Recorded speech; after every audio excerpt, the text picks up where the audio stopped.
Inside Xbox is here at Treyarch Studios, home to Call of Duty Black Ops. Now, previously, we showed you some of the bigger features, things like theater mode and wager matches and currency, but today we're going to get a little bit more detail, kind of go behind the scenes to some of the design decisions that Treyarch believes will make Black Ops the most refined, competitively balanced Call of Duty game to date.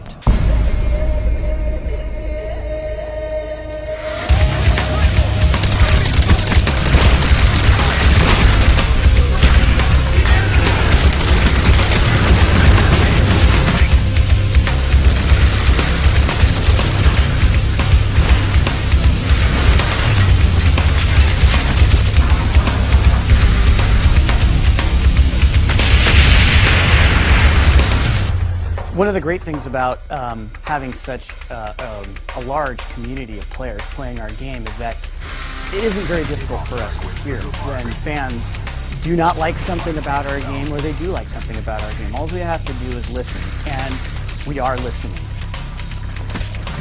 So kill streaks in Black Ops are they're a little bit different. First of all, we listened to the community and implemented that kill streaks don't count towards other kill streaks, because there's a lot of complaints about how kind of the rich get richer and it becomes kind of a griefing mechanic and encourages people to camp and that sort of thing. So we wanted to clean that up a little bit.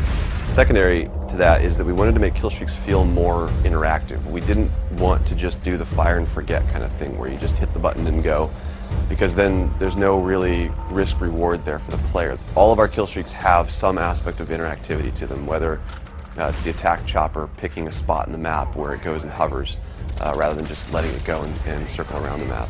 Or with the mortar team, for example, you can pick 3 locations on the map and get a really fast targeted strike to those places. So the perk design philosophy is we want every perk to feel like it supports a specific gameplay style. So we want to kind of beef up this characterization of, if I select a perk, this represents me and how I play the game. So for example, we have a perk called Hacker.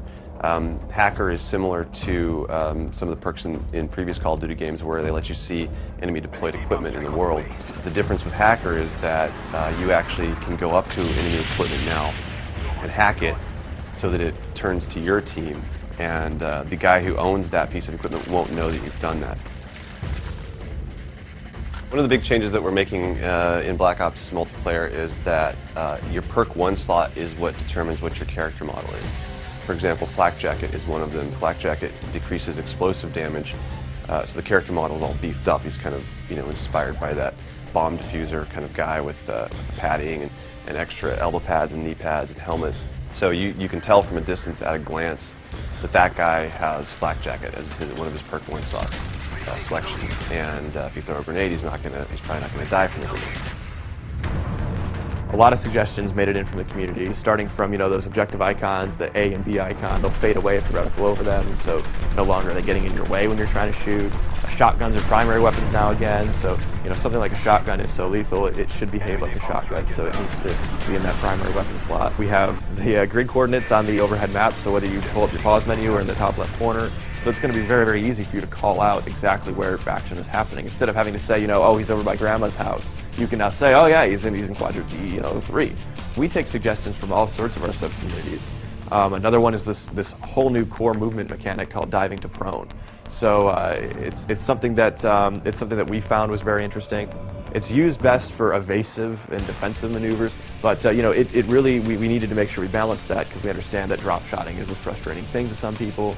So we wanted to make sure that this thing wasn't going to be used aggressively to grief or to frustrate players. So there is sort of a recovery time after you land, and you'll have to take a half second to pull your gun back up. So it's actually a penalty if you try to use it as an offensive maneuver.